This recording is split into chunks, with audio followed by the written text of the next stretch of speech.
네, 오늘은 삼포도에 대해서 배워보도록 하겠습니다. 삼포도는 말 그대로 이제 흩어질 산자와 분포할 때의 포자를 어떤 숫자로 나타낸다는 거죠. 도는 우리가 온도나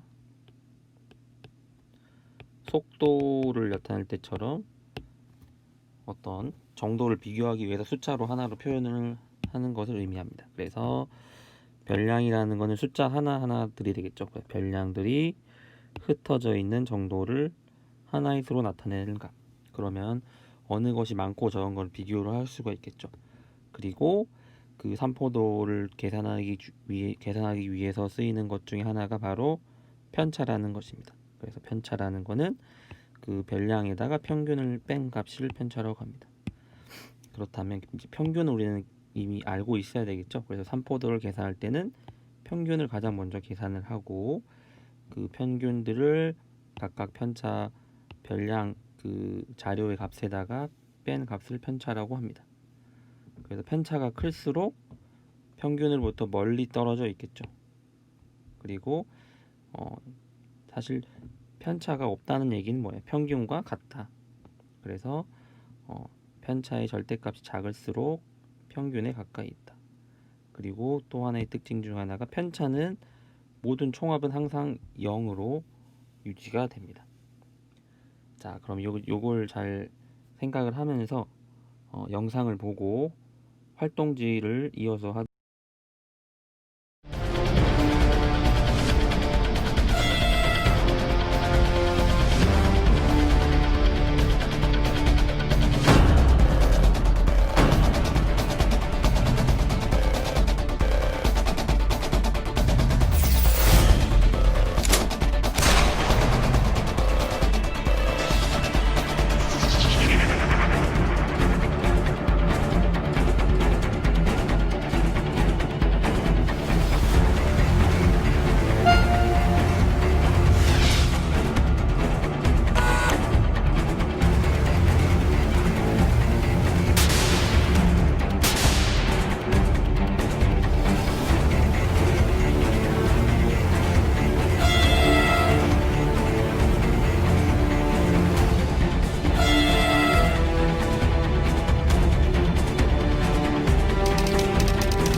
그 사격 올림픽 할 때 여러분들도 한번 봤는지 모르겠지만 굉장히 손에 땀을 쥐게 하는 그런 사격입니다.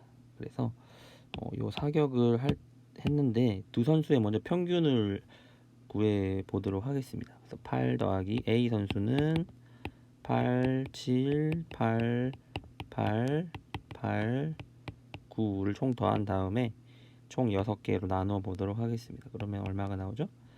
48을 6으로 나눠야 되기 때문에 평균은 얼마 나오나요? 8이 나옵니다. 평균 8점을 쏘았다. 그리고 B 선수도 평균을 구해보면 10, 10, 6, 5, 7, 10 합계는 두 선수가 모두 똑같이 48점을 쏘았어요. 그래서 이 두 선수가 누가 더 잘했느냐는 사실 비교를 할 수가 없습니다. 왜냐하면 둘 다 총점이 같다. 즉 평균이 같기 때문이죠. 그렇다면 이제 다른 거를 비교하기 위해서 한번 그래프로 나타내 보도록 하겠습니다. 여러분들도 한번 A 선수와 B 선수의 한 걸 비교를 해보도록 하겠습니다. 8점은 총 몇 개를 쏘았냐면 3발을 쏘았습니다. 그렇기 때문에 8점 칸에 이렇게 색칠을 해주시고, 그 다음에 7점을 한 번을 쏘았고 9점도 한 번을 쏘았고요. 8을 4번 쏘았네요. 그래서 이런 식으로 구성이 되고, B 선수를 한번 보도록 하겠습니다. B 선수를 보면은 10점을 3번을 쏘았네요. 10점을 3번을 쏘았고, 그 다음에 6점, 5점, 7점을 한 번씩 쏘았습니다. 6점, 7점, 5점을 한 번씩 쏘았습니다. 그래서 자료 이 두 개만 보고 이제 판단을 해야 되는데, 전체적으로 A 선수는 8점이라는 평균에 아주 많이 쏘았죠. 실제로 평균과 같은 8점을 4번이나 쏘았기 때문에 평균과 가깝게 분포가 되어 있겠죠. 그래서 누가 더 평균에 가깝냐고 물어본다면 A가 더 가깝다고 할 수 있겠죠.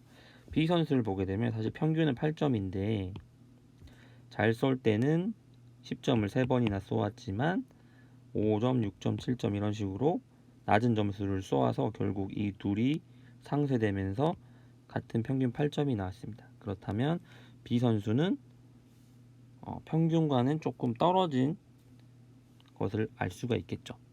그래서 두 선수의 총합계는 같지만 어떤 분포 상태가 다르다. 즉 평균은 같지만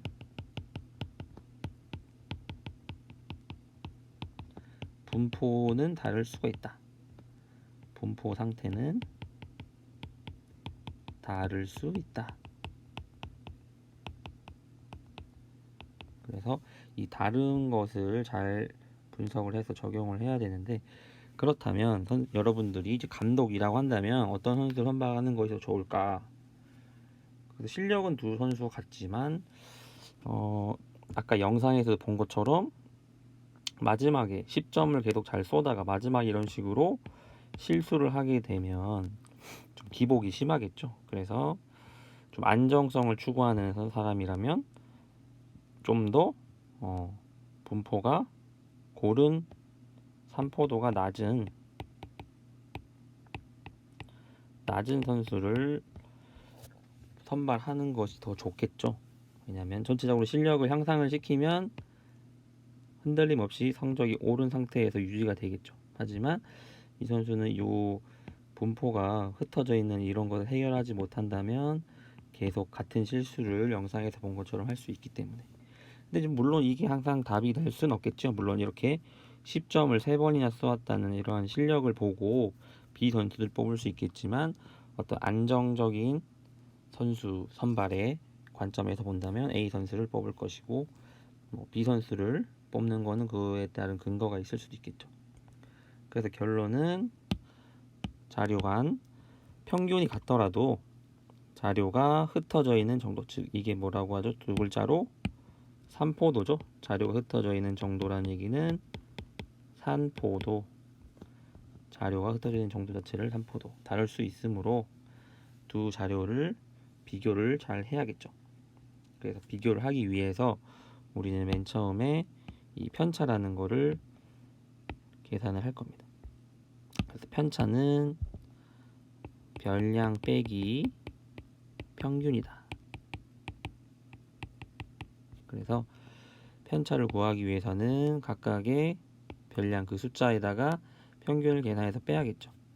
그래서 위에 했던 것을 그대로 해보면 A 선수, B 선수 모두 평균은 8점입니다. 그럼 편차라는 거는 이 각각이 별량이 되겠죠. 8점, 7점, 8점, 8점 얘네들이 다 별량이 되기 때문에 여기에다가 평균을 뺀 값을 써줘야겠죠. 0, 마이너스 1, 0, 0, 0, 여기는 플러스 1이 되겠죠. 위에서 본 것처럼 평균을 중심으로 아주 몰려 있기 때문에 고르게 쏘았기 때문에 편차들의 크기가 별로 크지 않은 걸 알 수 있습니다. 그리고 편차들을 쭉 더해보면 0, 0, 0, 0, 마이너스 1, 플러스 1이므로 평차의 총합은 0이 나옵니다. 그 다음 B 선수도 마찬가지로 평균이 8점이기 때문에 각각의 별량 10, 10, 6, 5, 7, 10에 8을 빼보도록 하겠습니다. 그러면 2, 마이너스 2, 마이너스 3, 마이너스 1, 여기는 2. 그래서 아까와는 다르게 좀 편차가 크다는 걸 알 수 있습니다. 절대값, 편차의 절대값 자체가 아까는 0이 많이 나왔지만 지금은 2, 3 이런 식으로 많이 나왔다. 그렇다면 이 편차들의 총합을 다시 계산을 해보면 2 더하기 2 빼기 마이너스 3, 마이너스 1, 플러스 1 해주면 결국은 이 경우에도 편차가 0이 나온다는 겁니다. 그래서 여기서 알 수 있는 거는 편차의 합은 항상 0이다. 편차의 총합은 항상 0이다. 그렇기 때문에 편차의 총합을 비교를 하는 것은 의미가 없겠죠. 그래서 이 편차의 총합이 항상 0이라는 것은 의미가 없기 때문에 또 다른 산포도를 이용을 해야 되는데 그것이 바로 분산이라는 걸 이용을 하게 될 겁니다. 자, 그 전에 편차를 마무리하면 편차의 절대값이 크다는 것의 의미는 자료들이 어떻게 돼 있다? 자료들이 흩어져 있다. 이런 식으로 평균에 비해 자료들이 많이 흩어져 있다.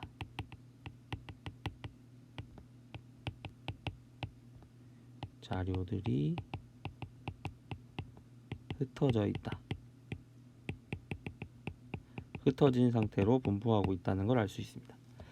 그리고 이와 반대로 편차의 절대값이 작다. 편차들이 이런 식으로 평균과 가까이 위치해 있을 경우에는 자료들이 평균 주변에 몰려 있다. 그래서 어떤 자료들이 흩어 있거나 몰려 있는 정도를 각 편차들의 절대값의 값 크기로 비교를 해볼 수가 있겠습니다. 그래서 아까 얘기한 것처럼 편차의 평균을 구해 보려고 했더니 편차의 총합 평균은 어떻게 구하죠? 자료의 개수를 총합으로 편차의 총합을 나누면 되겠죠. 그런데 어떤 값이든 간에 편차의 총합은 항상 뭐기 때문에 0이기 때문에 편차의 평균은 항상 0이 나올 수밖에 없습니다. 그러면 어떤 의미가 없기 때문에 이때는 또 새로운 방식으로 우리가 항상 편차를 더했을 때 0이 나올 수밖에 없는 이유는 뭔가요? 바로 이 평균의 성질 때문에 이 마이너스가 생기면서 결국에는 이렇게 튀어나온 플러스 되는 부분과 마이너스 되는 부분이 상쇄돼서 없어지기 때문이겠죠. 그렇다면 우리가 음수 부분을 없앨 수 있는 방법 바로 완전 제곱이죠. 그래서 만약에 편차들을 제곱을 해버리게 되면 모두 마이너스도 양수가 나올 수 있겠죠. 그래서 분산이라는 거는 편차들의 제곱의 평균입니다. 편차 제곱의 평균. 그리고 분산 편차라는 거는 나중에 다음 시간에 배우겠지만 분산의 루트 분산이라고 생각하면 되겠습니다. 그래서 편차 제곱의 평균을 우리는 분산이라고 하고 이 분산은 당연히 이제 다른 값을 나오게 되겠죠. 그래서 제곱을 하는 이유에 대해서 편차 왜 제곱을 해서 다시 평균을 내나요? 첫 번째 이유는 편차 총합이 0이기 때문에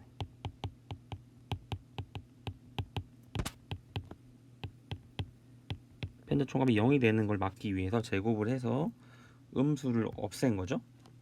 그 다음에 두 번째 분포 상태를 비교하기에 상당히 더 용이하겠죠. 왜냐면 1을 제곱하게 되면 1이 나오지만 만약에 3이 됐다. 그럼 3을 제곱하게 되면 9 이런 식으로 편차가 클수록 더 이 차이를 극대화할 수 있기 때문에 분포 상태의 비교를 극대화하기 위해서죠. 그래서 편차가 작으면 제곱하는 수의 특징은 뭐냐면 작은 숫자를 제곱하게 되면 더 작아져요. 예를 들어서 0.1을 제곱하게 되면 0.01이 되겠죠. 그런데 우리가 큰 숫자 10을 제곱하게 되면 100이 돼버립니다. 이런 식으로 제곱을 하게 되면 작은 숫자는 작게, 큰 숫자는 크게 해서 어떤 자료들의 차이를 더 키워줄 수 있겠죠. 그래서 앞에 편차의 단점이었던 총합이 항상 0이 된다는 거를 이제 극복하기 위해서 분산이라는 걸 이용해서 삼포도를 G로 비교를 합니다. 그렇다고 해서 편차가 중요한 건 아니죠. 왜냐? 분산을 구하기 위해서는 결국은 편차를 알아야지 그 다음에 그 편차들을 제곱을 해서 평균을 내게 되기 때문이겠죠. 그래서 활동지 오늘 앞에 장 하고 다음 시간에는 요 뒷장에서 실질적으로 분산과 표준 편차를 계산해 보도록 하겠습니다.